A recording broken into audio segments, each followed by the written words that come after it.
ஆண்டவராகிய இயேசு கிறிஸ்துவின் நாமத்திற்கு மகிமை உண்டாவதாக. இந்த நல்ல நாளிலே உங்கள் யாவரையும் நான் வாழ்த்துகிறேன். இந்த நாளின் தியானத்திற்கு என்று தெரிந்து கொள்ளப்பட்ட வேத பகுதி 1 கொரிந்தியர் 16 அதிகாரம் 22 வசனம். 1 Corinthians chapter 16 verse 22.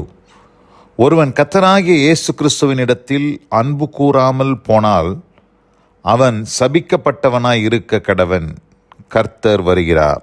ஆமென். பிரியமானவர்களே, நான் வாசிக்க கேட்டதான இந்த வார்த்தைகள் ஒருவேளை இந்த காலை வேளையில் கேட்பதற்கு சற்று சங்கடமாக ஒருவேளை உங்களுக்கு இருக்கலாம். என்னடா எடுத்த உடனே சாபத்தை குறித்தெல்லாம் இவர் பேசுகிறாரே அப்படின்னு சொல்லி. வேதத்தை நம்ம பகுத்து போதிக்கணும். எல்லாவற்றையுமே நம்ம அறிஞ்சு கொள்ளணும். வெறும் ஆசீர்வாதத்தை மாத்திரம் நம்ம எடுத்துக்கொள்ளக்கூடாது. சத்தியத்தை அறிவீர்கள், சத்தியம் உங்களை விடுதலையாக்கும் என்று வேதம் சொல்லுகிறது. ஆதலால் இந்த நாளிலே நாம் இன்றைக்கு ஒரு சத்தியத்தை அறிந்து கொள்ள போகிறோம். என்ன சத்தியம்னா, இன்றைக்கு சாபம் அப்படின்னு பார்க்கும்போது பல விதத்தில் சாபம் வருது, பல விதத்தில் சாபங்கள் வருகிறது. இதில் இங்கே பார்க்குறோம், நம்ம கர்த்தராகிய இயேசு கிறிஸ்துவினிடத்தில் அன்பு கூறாமல் போனால், ஏனென்று சொன்னால் இயேசு கிறிஸ்து நம்முடைய சாபங்களுக்காக அவர் சாபமானார் என்று கலாத்தியர் 3 அதிகாரம் 13 வசனத்தில் வாசிக்கிறோம். நம்முடைய எல்லா சாபங்களையும் அவர் ஏற்றுக்கொண்டார். எல்லா சாபங்களையும் இயேசு கிறிஸ்து ஏற்றுக்கொண்டார். ஆனால் அப்படி அவர் சாபங்களையெல்லாம் ஏற்றுக்கொண்டு அவர் நமக்காக நாம் சாபத்திலிருந்து விடுதலை ஆவதற்கு அவர் சாபமானார். மரத்தில் தூக்கப்பட்ட எவனும் சபிக்கப்பட்டவன் என்று எழுதியிருக்கிறபடி இயேசு கிறிஸ்து நமக்காக சாபமானார் என்று கலாத்தியர் 3:13 வாசிக்கிறோம். அப்படி எல்லா சாபத்திலிருந்தும் விடுதலையாக்கின அவரை நாம் அவரில் அன்பு கூறாமல் போனால் மறுபடியும் நாம் சாபத்துக்குள்ளாக வந்து விடுகிறோம் என்பதுதான் உண்மை.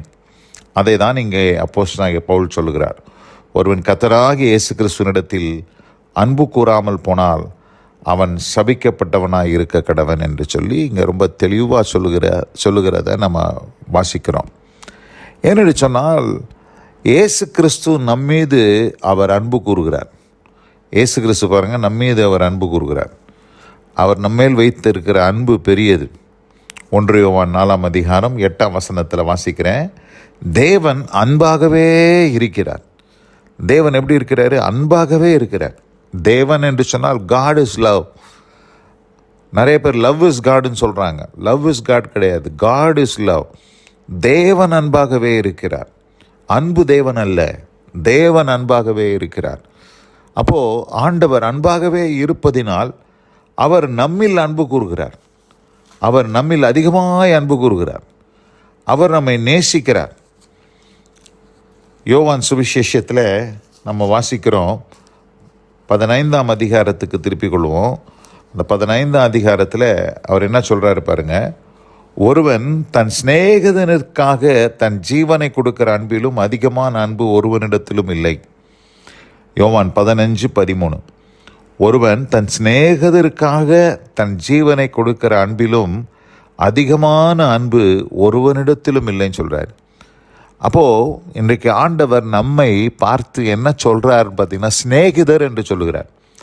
நம்மளெல்லாரையும் ஆண்டவர் சிநேகித்து நமக்காக, சிநேகிதனுக்காக தன் ஜீவனை கொடுத்த அன்பை பார்க்கிலும் உலகத்தில் பெரிய அன்பு வேறு இல்லவே இல்லை என்பதை அங்கே ஆண்டவர் திட்டவட்டமாக சொல்லுகிறார். ஜீவனை கொடுக்கிற அன்பிலும் அதிகமான அன்பு ஒருவனிடத்திலும் இல்லை.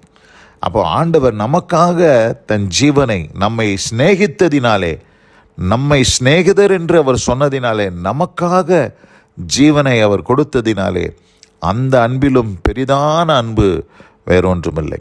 அப்படி அவர் நம்மில் அன்பு கூர்ந்தபடினாலே நாம் அவரில் அன்பு கூற வேண்டும்.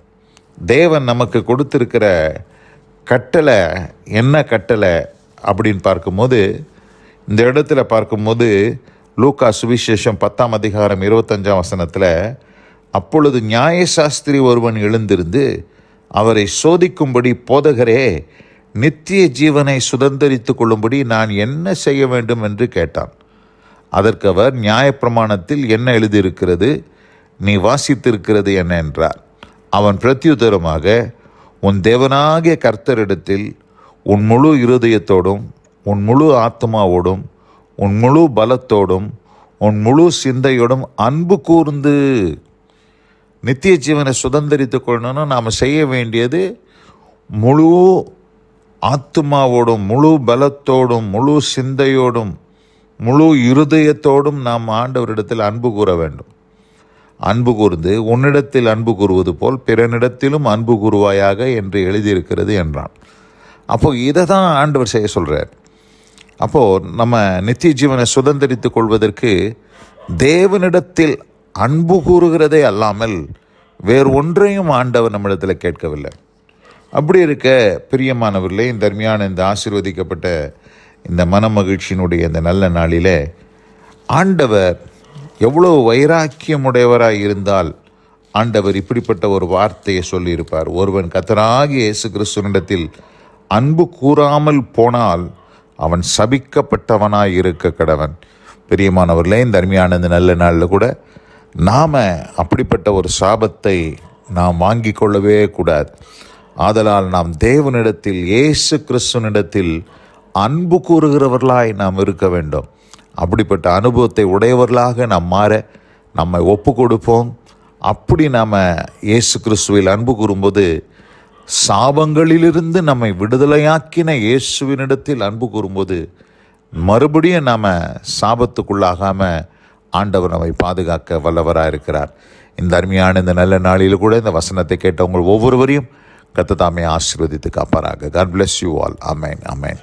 நாம் ஜெபிப்போம். எங்கள் அதிகமாய் நேசிக்கிற எங்கள் அன்பின் பரலோக பிதாவே, ஒருவன் கர்த்தராகிய இயேசு கிறிஸ்துவினிடத்தில் அன்பு கூறாமல் போனால் அவன் சபிக்கப்பட்டவனாய் இருக்க கடவன் என்ற வார்த்தையின்படி ஆண்டவரே, நாங்கள் அப்படிப்பட்ட ஒரு சாபத்திற்குள்ளாகாதபடி நாங்கள் கர்த்தராகிய இயேசுவை எங்களில் அன்பு கூர்ந்த ஆண்டவரே, எங்கள் மேல் அன்பு பாராட்டி தன் ஜீவனையே கொடுத்த கர்த்தராகிய இயேசு கிறிஸ்துவில் நாங்கள் அன்பு கூற கர்த்தர் எங்களுக்கு கிருபை செய்தருளும்.